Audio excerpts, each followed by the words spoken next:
Hey there, it's bonus episode number 5 of the Infectious Grove Podcast. We're doing this tournament here, and we are 5 rounds in now. I am Russ. With me, as always, is Michelle and Kyle. For those of you who have been listening, for those of you who, Kyle and I both picked 8 albums that we like a lot. We're going to defend each of those albums each week. Michelle decides which one moves on, and then we'll keep circling back until we have a winner. Last week, Metallica's Black Album went up against Pink Floyd's Dark Side of the Moon, and Michelle decided that Metallica's Black Album was the winner, so we'll circle back to that later in the tournament. We're actually going to get into those layers here in a little bit, so that'll be cool. We've got another 3 episodes after this till we get into when albums that have moved on start facing each other, so that'll be pretty sweet. Having said that, this week the matchup is the Weeknd Trilogy, which is kind of a reissue of his first 3 independent records in one package, versus Pearl Jam's first album, 10, which was their debut, but a lot of members of Pearl Jam were in other successful bands prior to coming together for that one debut. So, having said that, we'll do what we always do. I will pass it off to Kyle and talk to us about the Weeknd Trilogy. Wait, can I say one thing? Yeah. I just want you both to know that currently it is even Steven. It's a dead heat over here. So y'all got to really convince me, because I don't want to spoil anything, but yeah.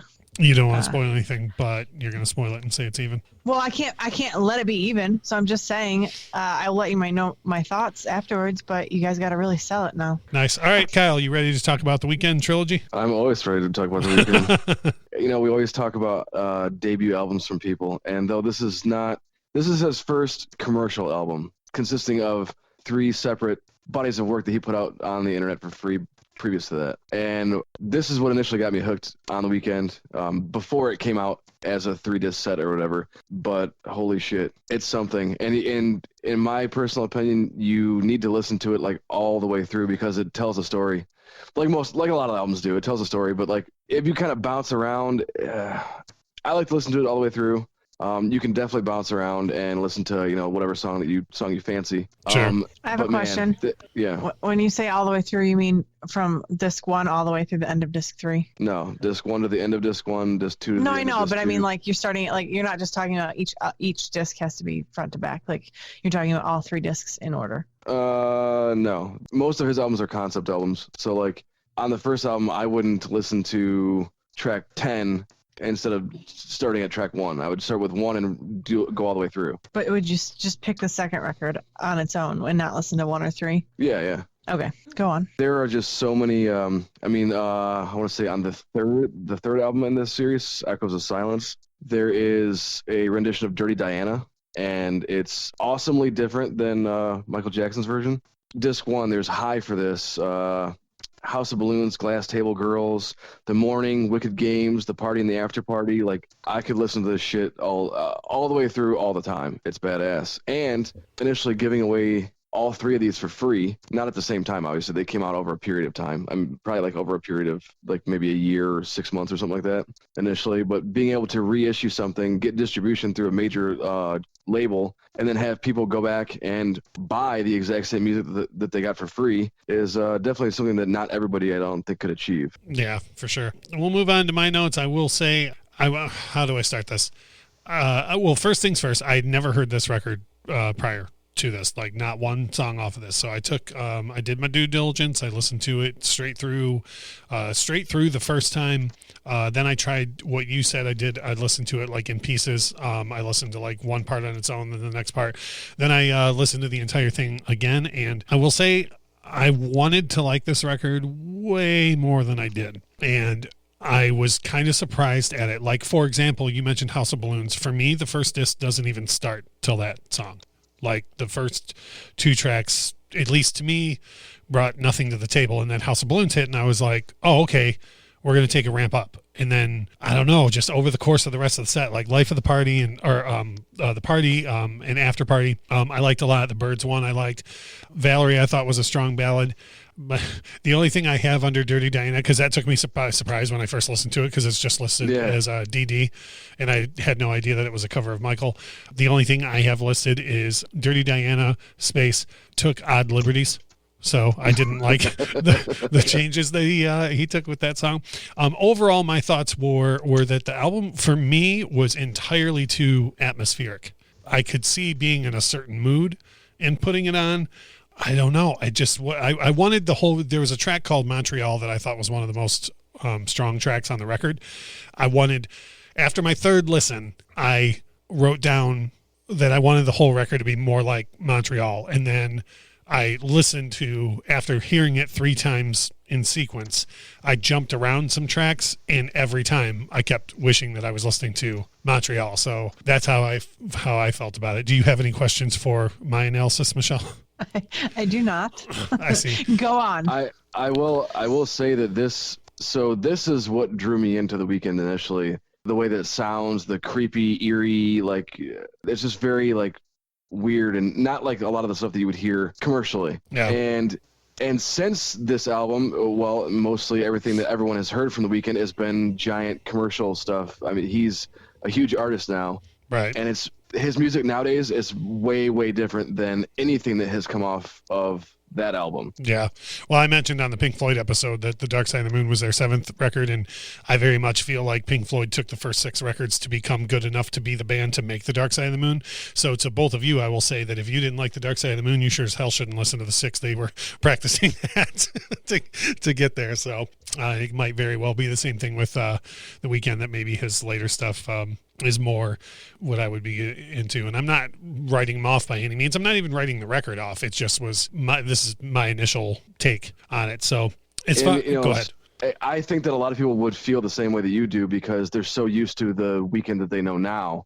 So it's weird to go back and listen to what he came from. And in 2018, he put out, it's like a 6-track EP called My Dear Melancholy. And it like, I don't know if they were old songs that came from that time when he recorded like the trilogy stuff, or if it was new stuff and he was trying to sound like the old him, but it's very much like that same style that he originally started with, which is, like I said, very, very different than anything that is out now. I mean, having no idea myself, just hearing you describe it, I would be surprised if that's not exactly the story. There's older material that was reworked or re-released. That's happened a lot lately, like Nathaniel Rateliff. That happened with after the debut came out with the Night Sweats, they reissued the one before that and so on. So that happens a lot. For my thoughts on Pearl Jam 10, it's a perfect album. I mean, it just is. Once is, again, a hell of a way to start the record. Even Flow is a monster hit that comes perfectly out of the track before it. Alive is another monster hit that comes out of that. I like Why Go a great deal, but it's not quite as hooky as Even Flow and Alive. But what Why Go does is it sets up perfectly for the record to slide into Black, which is really like the first ballad on the record. I don't even know if you can call Black a ballad, but for lack of a better term. And it's such an emotional song, Black is. It's really, really, really gorgeous song full of emotion. Jeremy, I think, is a really important song. I mean, yeah, it was a mega hit, but it's a very important song just dealing with child abuse and bullying at school. Like, of course, child abuse has been talked about for decades, but bullying at schools really hasn't been anything that people have talked about a lot until the last couple of years. And this was something Pearl Jam was preaching about on their first record back in 1991. I think side 2 is absolutely perfect. It's devoid of hits per se, but it's got a lot of fan favorites on it. Again, Ocean coming after Jeremy is almost like a reset of the record. Like from a flow perspective, it's almost like a reset of after like all the turbulence that's on Jeremy is all very calmed down and reflective on Oceans.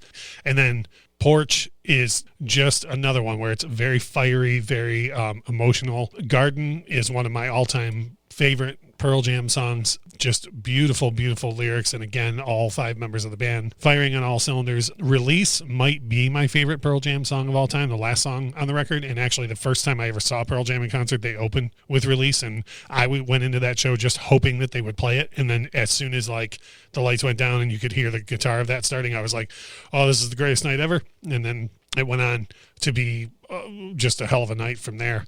My biggest case that I can make for 10 is that you can hear the emotion, pain, and feeling that went into every single instrument. The drumming, the bass, both guitar parts. Eddie's singing. His lyrics are sometimes intelligible at times due to his vocal delivery, but even when you can't hear exactly what Eddie's saying, you can absolutely feel the emotion in what he's saying because of how he's delivering it.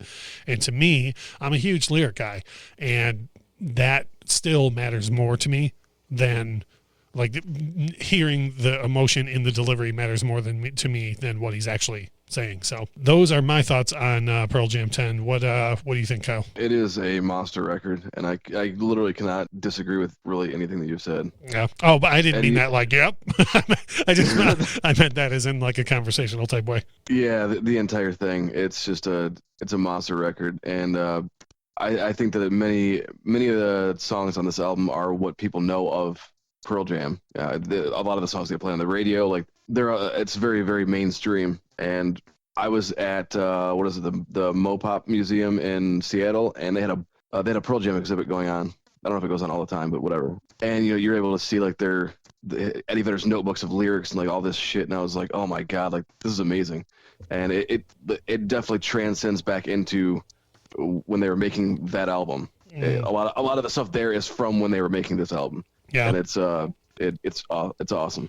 And like I mentioned earlier, although this is Pearl Jam's first record, a lot of the guys were regularly in bands around Seattle and whatnot, so they knew their way around a fretboard and, definitely knew their way around constructing songs and whatnot, and I think that lends itself well to how strong of a debut it is. But what were you going to say, Michelle? I was going to say, so you agree with Russ then? So, like, there's no... I can't... Eddie Vedder has a special place in my heart. I can't knock him or that record if I actually think that it's a good record. So yes, I agree with Russ. Interesting. And what's funny is I had a hard time with taking my notes in the weekend because if you remember the first couple of rounds in the tournament, the first couple of episodes, if you go back and listen, like Michelle, you almost have to keep reminding me, like, you're not trying to sell Kyle's record, right? Like I've very much been the same way. And I had a hard time with my weekend notes because I didn't want to be like, oh, I'm just going to, say all this bad stuff about this record. But these were my honest thoughts about the record. And I can't stress enough, I don't think it's a bad album at all. I mean, I love atmospheric music. I just don't, for me at this point with the record, I don't feel like everything flows together exactly right. And I know there's extenuating circumstances, that it was done independently and so on. But for the purposes of this particular matchup, I do firmly believe that 10 is a much more polished effort. I think there's a lot more emotion in it. It's very much one of those records that in many ways is the soundtrack to a lot of people's lives. And then as an aside, I think it's great that it's not just, and I don't want to demean this, but we'll take Alive. Alive is about Eddie Vedder's issues with his father growing up, right? And I don't want to demean that, but like then 2 or 3 songs later, you have Jeremy, which is like about such a broad subject that it's taken 20, 30 years since that record come out for anybody else to recognize that like bullying in schools is a problem. Even with as monster of a hit as that was in the video, I don't know if you've ever seen the video, Michelle, but it's a very, very, very moving video. And I have not. Let's put it this way. The line Jeremy spoke in class today, it's reflective of Jeremy, of the situation resulting in violence and death in the classroom. And this was something that they had recorded in 1991, or recorded probably in 91, was released in 91, had an enormous video that very much makes the point of what occurred in the classroom. And, it was still 20 plus, coming up on 30 years later, it's just now a thing people are talking about. That's my thoughts on it. So would you say that you're more of a fan of the more commercial, newer Weeknd stuff versus what you listen to on Trilogy? I will throw this out there, and whomever listens to the show can cave my head in for this. Up until I listened to the Trilogy, the only song I'd ever heard by The Weeknd was his, I would assume, his biggest hit, I Can't Feel My Face. Is that what it's called? Oh, yeah. I mean, there's been a lot now, but yeah, that's one of his main, huge hits. And I dig that song, but no, not at all. Like, and I can't, it's hard for me to describe. I don't dislike this record. I think I'm looking at it from a stance of like this versus 10. Like if you were to take me out of this situation and say, let's just listen to the Trilogy, then I would probably have a different overall opinion of it. Like if you're going to throw, like, how my basement's set up. So actually plug for Frank's channel. Everybody got to see how the 33 1/3 is set up. I'm all about throwing on atmospheric stuff and having a drink and whatever. But I think it's just when it's going head up against this one record is when I was looking for flaws isn't the right phrase, but I was kind of looking at it like for the dissecting each track strengths and weaknesses for the purposes of the tournament. Does any of that make sense? Yeah. I was just curious because a lot of people don't know is The Weeknd originally, a long time ago, he went underneath the name of The Noise, and he had like an EP that he put out that just put out on the internet as like trying to get a feel for if people are going to like dig my music or whatever. And it's very, very poppy and commercial sounding. It never really went anywhere. And then he took on the Weeknd persona and then did all that weird atmospheric, like creepy music. And then his career exploded. And then now he's kind of back to the poppy and poppy, radio stuff. And so it goes with so many artists, I mean, it is what it is, I just spoke to you guys the other week, and we don't need to get into it right now, but there's a certain artist that I'm very scared their next project is going to be a all pop record.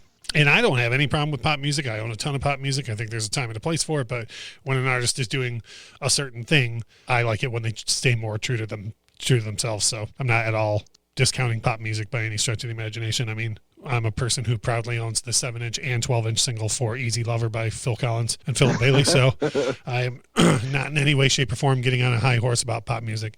So Michelle, let's hear your thoughts first on The Weeknd. Oh, goody. So let me pull out my notes. You don't seem to be dreading this as much as you were the Metallica and Pink Floyd situation. So no, and the only reason I was dreading it is because I didn't have a ruling. Like I literally went into this and I was like, oh, did you? For the listeners at home, did you catch that? She said I didn't have a ruling. Sounds like someone's made up her mind. But go on, share your notes. If we were doing running commentary on the podcast, it'd be like, did you see that? That's where Michelle said. So I split up listening to the trilogy over 3 days. I listened to one record each day because I wanted to make sure I got it all. I feel like listening to it in 3 hours in one sitting, and just listening to it, I would have tuned out at some point. So, not to cut you off, but it should be listened to in 3 segments. Yep, that's why. Not even knowing that from you, Kyle. That's why I tried it a couple of different ways myself. Yeah. Not to be an asshole, but I have the attention span to listen to 3 hours of music in a row, and it's not even 3 hours. It's 2 hours and 39 minutes. It is 2 hours and 39 minutes. Yeah. So I did it that way just to do it, just because I didn't want to get on here and go. I split it up and have Kyle be like, "No, you're supposed to." You know what I mean? So I tried it one way and I tried it the other way, just so I was prepared for however you're supposed to listen to it. So anyway, so you split it up over 3 days. I did. And unlike you, Russ, I thought that High for This was a great start to the record. And I did not like House of Balloons. It was actually, I gave it a thumbs down on my list. Oh, my. Which I know, I'm pretty sure that is, Kyle, that's the song I was listening to and you texted me from upstairs and was like, this is my jam. Yeah. I woke up to hearing you play that in the basement. I was like, yes, I love this. And I was like, this is bad. a thumbs down. I swear to God, and I know I'm being funny right now, but if this podcast gets big enough one day, like if we end up with enough supporters, I'm absolutely going to make t-shirts that is like, Michelle gave me a thumbs down, people can wear it. Michelle gave me a thumbs down. People wore it as a badge of honor. So anyway, so you liked the first track, House of Balloons, not so much. Go on. Not so much. The rest of that album for me was there. Like it was the whole, I should say all 3 discs, records, whatever you want to call them, were a lot of the same, which is detrimental. Yeah. But the thing is, I didn't hate it though. So like it was a lot of the same. So it was 3 records that were a lot of the same. So the rest of the record was there for me. I didn't love it. I didn't hate it. It was more like, what did you call it? The kind of music it was, right? Atmospheric. Yep. It was exactly that for me. And then when on the second day, Life of the Party was, I didn't love so much the first track on the second record. It didn't really start back up again for me until Life of the Party. Which I noted, same thing for me. Yeah. And then I did like The Birds Part 1 and Part 2, which that was about it for that record, was just those 3 songs that I was like, yeah, these stand out to me, and the rest of it was just like very much there. So not to cut you off, but the reason that a lot of it sounds the same is he was working with the same producer for all of those 3 records. He didn't like branch out and work with anybody else. I don't think most of them are all done by the same person or the same team of people. Yeah. So that's why it all like cohesively sounds very similar. Yeah, and like I said, I don't hate that, but there was nothing that like other than a couple tracks on each record, I was like, this is just more of the same, and it's fine. I would say disc 3 was my favorite overall. I did really like the cover of Dirty Diana. It was probably my favorite of the entire trilogy, which it's a cover, but I've heard it before. And I didn't think it was bad by any stretch. It's just how critical I am of covers in the first place, and then to cover Michael, and so that's why I didn't have anything bad wrote. I thought he took some odd liberties with it. Yeah, and I did really like Montreal, and I just felt like the entire third record was more, I don't want to say cohesive, but it was more of what I was into. Right. But out of all three, overall, I did really like the record. So like it was all three of them, and there was nothing that stood out to me as being like an exceptional jammy jam. Right. Yeah. It was just all like, I prefer this song over this one, and like it was just all there. So I didn't hate it at all. I liked it. It just was there though. Got you. All right, moving on to Pearl Jam's debut effort. Pearl Jam. Not REM. Correct. Once it was just an okay start to the record for me. I was hoping for a little bit more. Like I've heard most of these songs before, but never front to back in sequence. Yeah. And so I don't dislike the song, but I just expected. I don't know what I expected. We've had a lot of albums on here that the first track is just dynamite, and so that's what I've been looking for. Actually, a lot of times, like how does this? Like I feel like it sets the entire mood. Right. It did not that it didn't set the mood. It just wasn't as strong as I was hoping it would be. Sure. Even Flow, Alive, Black, those were all jams. Damn it, I love Black. Like I truly, there's not a song on the record I dislike, but Black is such an emotional, perfect jam. Yeah, I very much enjoyed Black. And then it runs right into Jeremy, which is also a jam. I really did like Deep as well. Oh man, what a jam.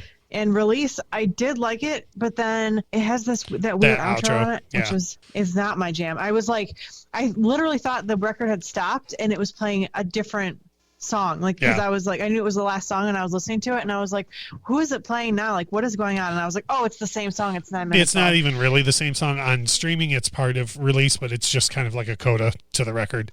Release ends and then there's just that like coda. Yeah, that's why I thought it was something else had started playing. And I was like, what is going on right now? I'm just saying don't discount Release over that because that's a monster way to end the record. Yes. So overall, there was nothing that I hated on the record, just like on the Weeknd.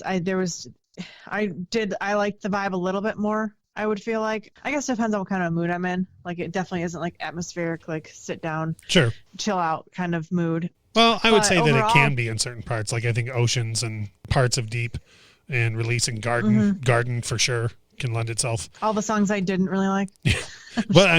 No. And what's interesting to me though is that's what I'm saying about, we're talking about the Weeknd being atmospheric overall, and you didn't so much love all of that, and that's the parts of 10 that you didn't love are the parts that are atmospheric. Yeah, and I guess overall I'm not a huge Pearl Jam fan to begin with. Not that I'm a big fan of the Weeknd. The woman who continually can't tell them apart from REM. You're not a huge fan, are you? Yeah, they're just there for me. Sure. Like I don't ever seek them out, and it was nice to sit down and listen to a whole record. I guess the Weeknd was the same as well. Like I never have went out to listen to a record from the Weeknd front to back, and I just like the singles. Same thing with Pearl Jam. Like I like all the singles that are on the radio, but I don't ever seek them out. I don't put them on a playlist. I don't ever do anything with them. They're just kind of there for me. Sure. So, well, hopefully throughout this tournament we change that, and things become your jammy jam. Okay, so those were your notes. Are you ready to make a ruling now? I know there was some question earlier. So, all right, she is. I will take us to break, and then when we come back, do a little bit of housekeeping and get us into the ruling.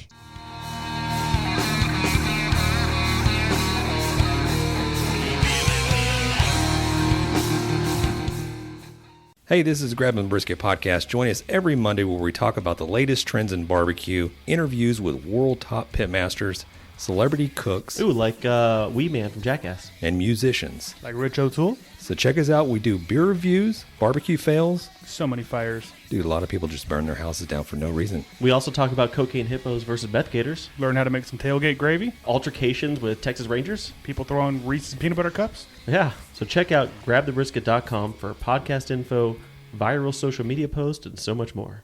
Hey man, man, it's me, Kevin Smith. Everybody knows at the root of any good relationship, any relationship worth anything, is the only thing that matters between two people. And I'm talking about television. That's right. That's why you should listen to Married with Television, man, which is a podcast by my friends Shannon and Jamie, I call her cat ears, about movies and TV that they have loved for decades, man. You listen at marriedwithtv.com or anywhere you get your podcast. They are proud members of the Odd Pods Media Network, man. Married with Television.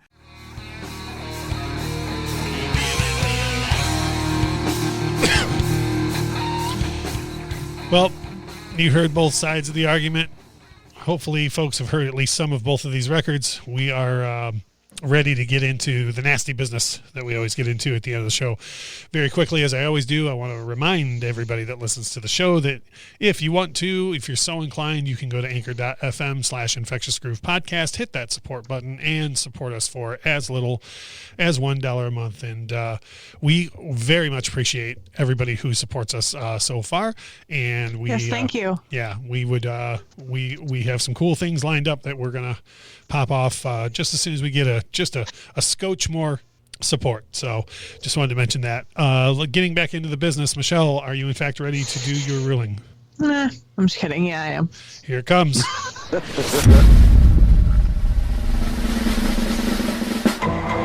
In the court of Michelle, who do you find to be the record moving on? Pearl Jam. 10. I kid you not, and I'm not saying this to be funny. Nobody watching this can see me. Obviously, you two can. I'm not being funny. I'm sweating right now.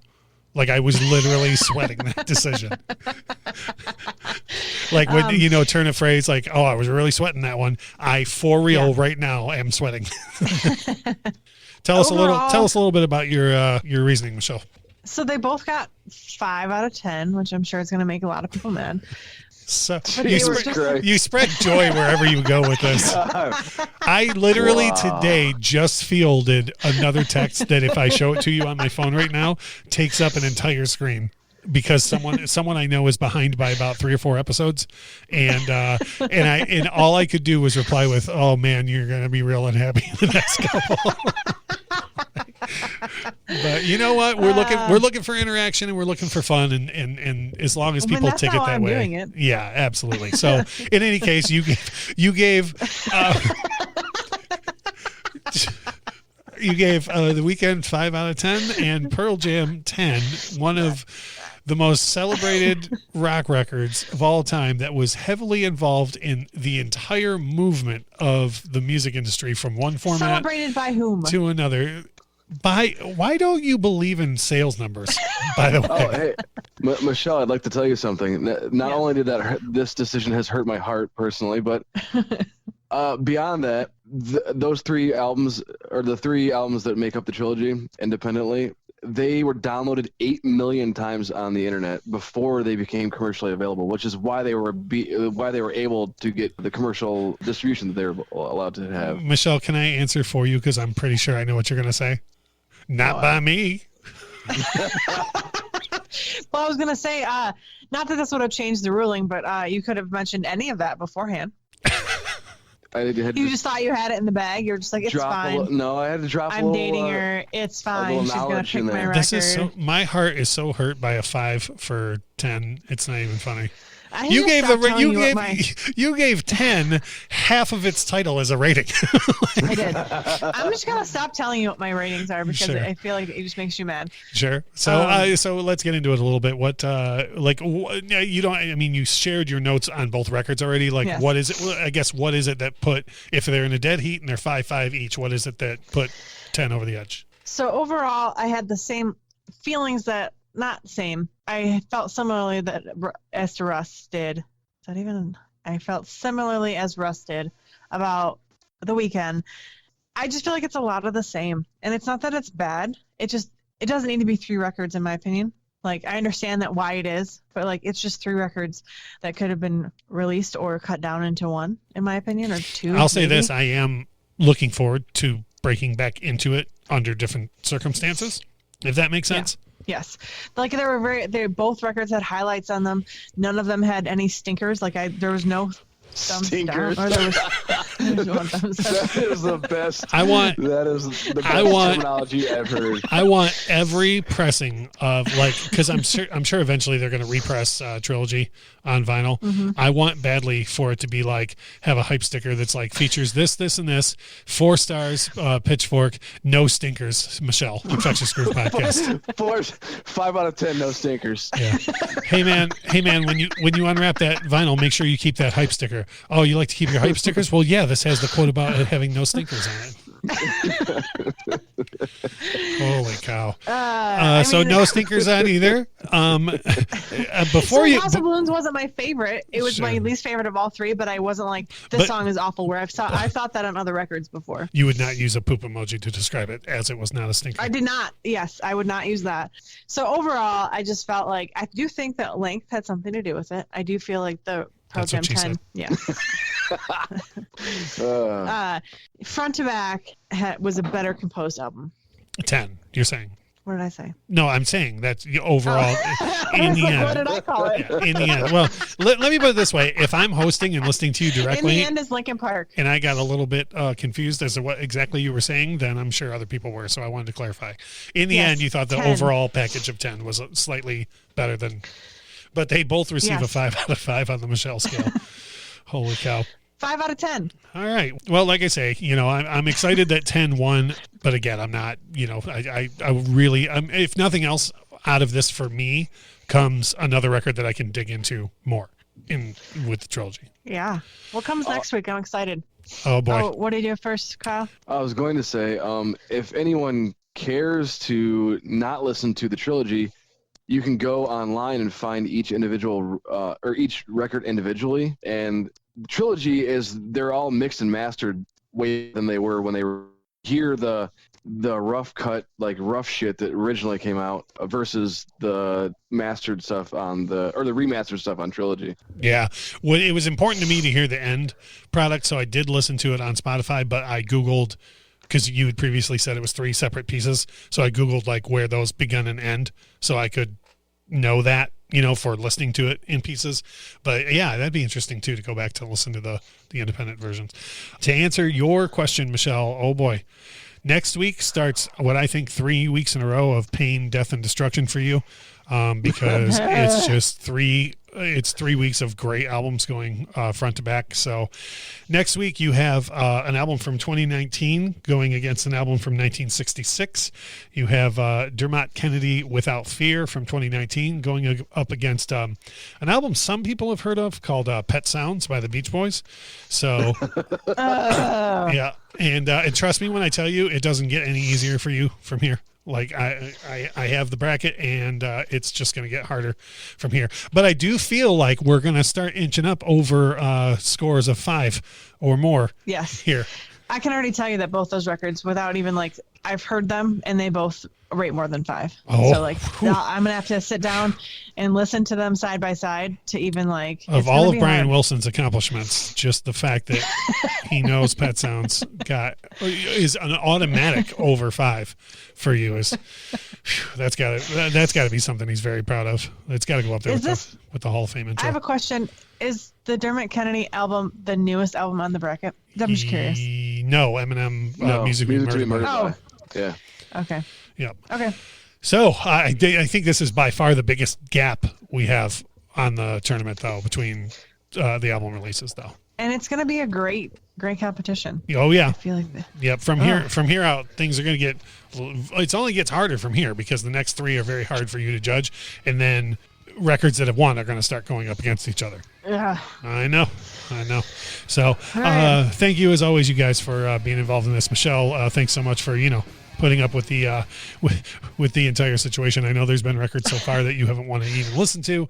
If nothing else, you got yourself a very 2 very middle of the road records to continue enjoying from here on. So I'm very happy. That's exactly it. They're just middle of the road for me. That's why they get a 5. Right. I'm very happy that I got you to listen to 3 hours worth of The Weeknd at one time. So I don't dislike The Weeknd. band.